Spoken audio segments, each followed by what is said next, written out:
If you have been listening to this podcast for a while, or maybe just in my monthly giving universe, you probably don't need another overview of why monthly giving matters, right? You already know that. That's not the problem. The problem is it's July and maybe your monthly giving program still isn't built or the place that you want it to be. So on July 21st, I am running a free 60-minute live training. I will walk you through the 5-step framework behind the monthly giving builder live. You will see exactly what it looks like when an organization is going from stuck into launched. I'm talking about program named, landing page written, talking about ask sequenced, donors are retained. This is not theory. This is not inspiration. We are doing live prompting in this session. So if you have thought about monthly giving more than once and it still just isn't built, and if you know your end of year is coming and you want recurring revenue to be not just part of that, but like a big part of that, and not just one-time gifts, and done waiting for the quote unquote, I'm using my air quotes here, perfect moment, the link is in the show notes. It's July 21st. Or you can go to positiveequation.com and click the link at the top. I hope to see you there. We believe that the AI agents, it will reach those parts of the community that don't want to pick up a phone. I was quite surprised. Our nurse hotline is often described by people as the best service that they'd never heard of. The magic sauce is really good information on a trusted platform, can provide great outputs for people. Accurate, evidence-based, but also the public ultimately can rely on. Hi, and welcome back to Missions to Movements. I am your host, Dana Snyder, and we are coming to you live from the studio at the Microsoft Global Nonprofit Leaders Summit. And I have with me a very special guest, Mike Osborne, Chief Information Officer at the Cancer Council Victoria.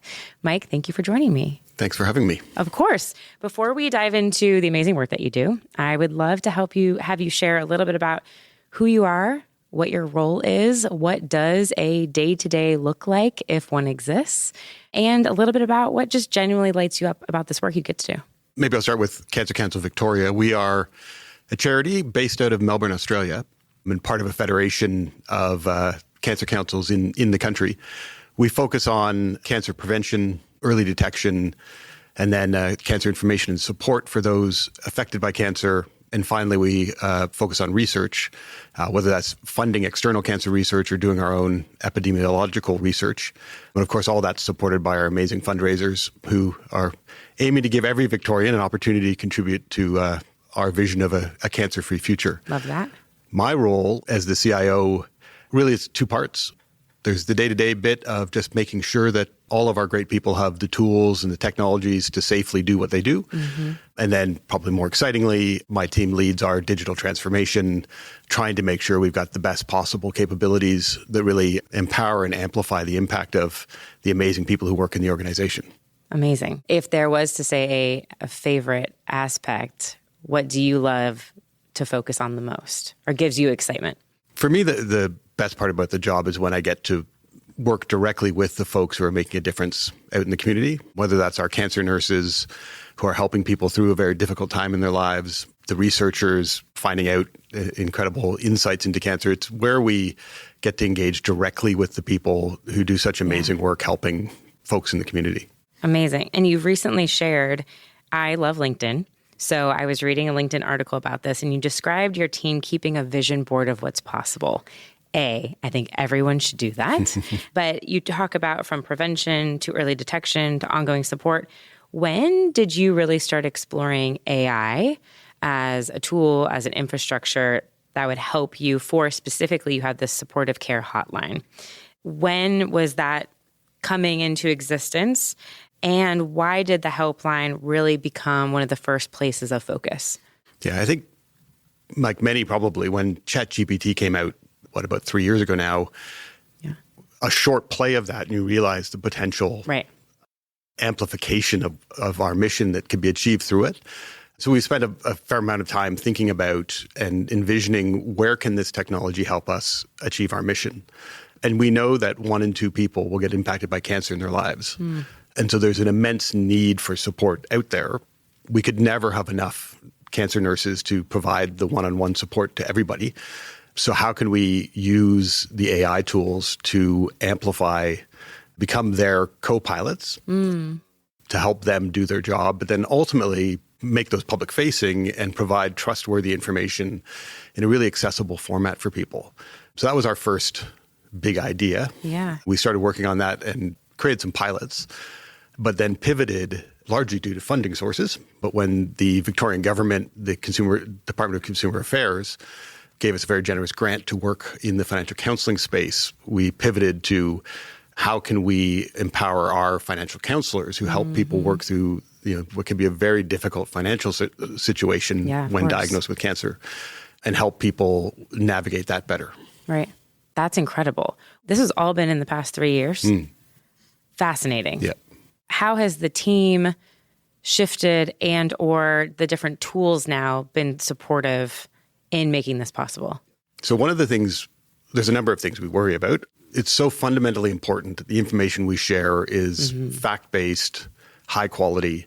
And so we settled on using Microsoft and the Azure AI services for this because we know that there are controls built in for us. And so we believe the magic sauce is really good information on a trusted platform can provide great outputs for people.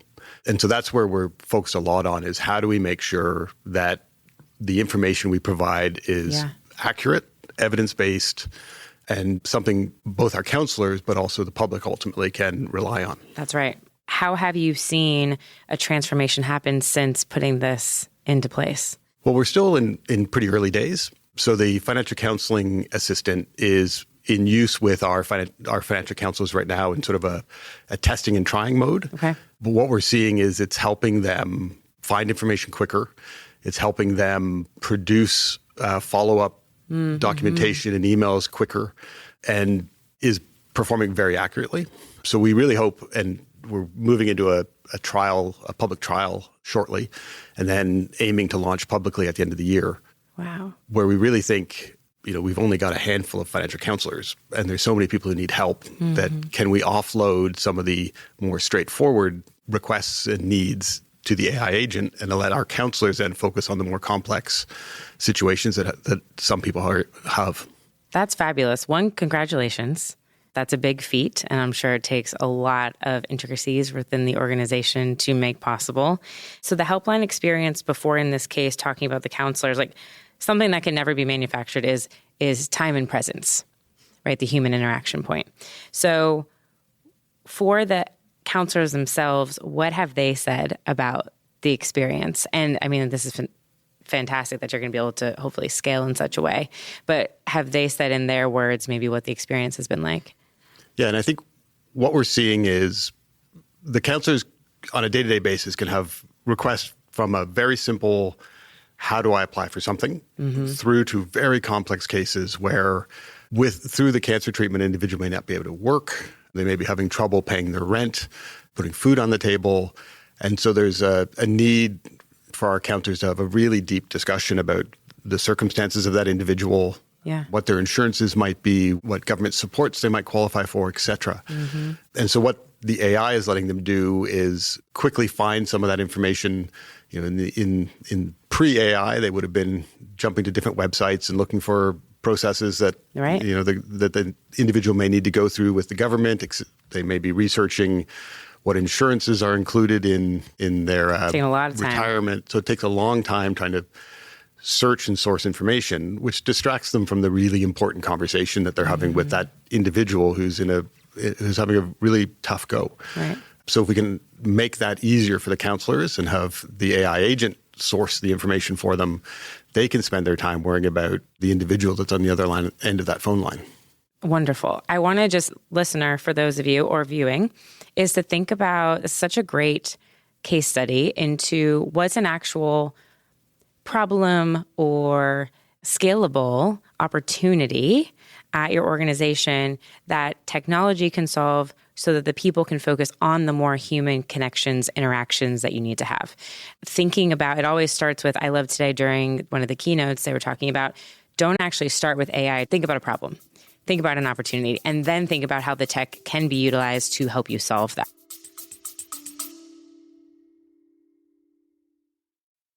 Let me know if this resonates with you. You know monthly giving works. You are not confused about that at all. But what's stopping you from building it and growing it is that you don't have a clear system, no real starting point or framework. There's just a bunch of ideas that maybe are scattered across Google Docs or workbooks from a bunch of different webinars and blog posts and some really good intentions. And now, even if you got the structure part out, you're not totally sure how to make the ask. So outside of an event or outside of a campaign, how do you actually invite someone into recurring giving without it feeling awkward? And on top of that, you might be feeling stretched. Competing priorities, a lot of current programs. There's just been no time to really sit down and feel like you can build something new from scratch. And if any of that sounds familiar, that is exactly who I built the monthly giving builder for.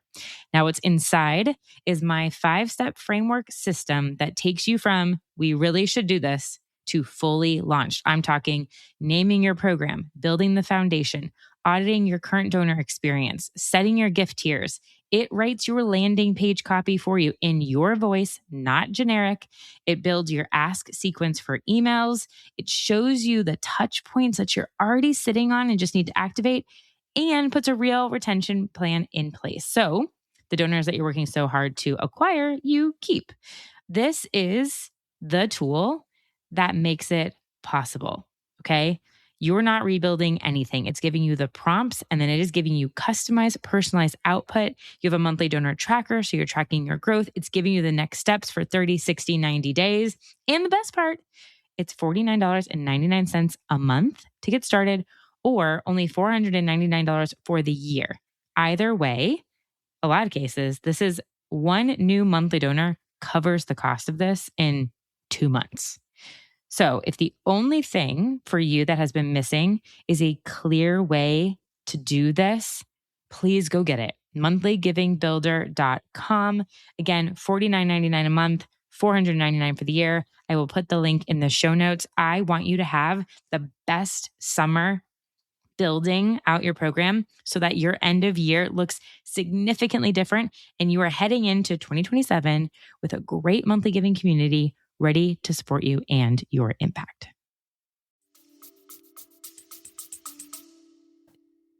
One of the most unexpected findings from one of the programs that I want to bring up was an example from a youth smoking prevention program.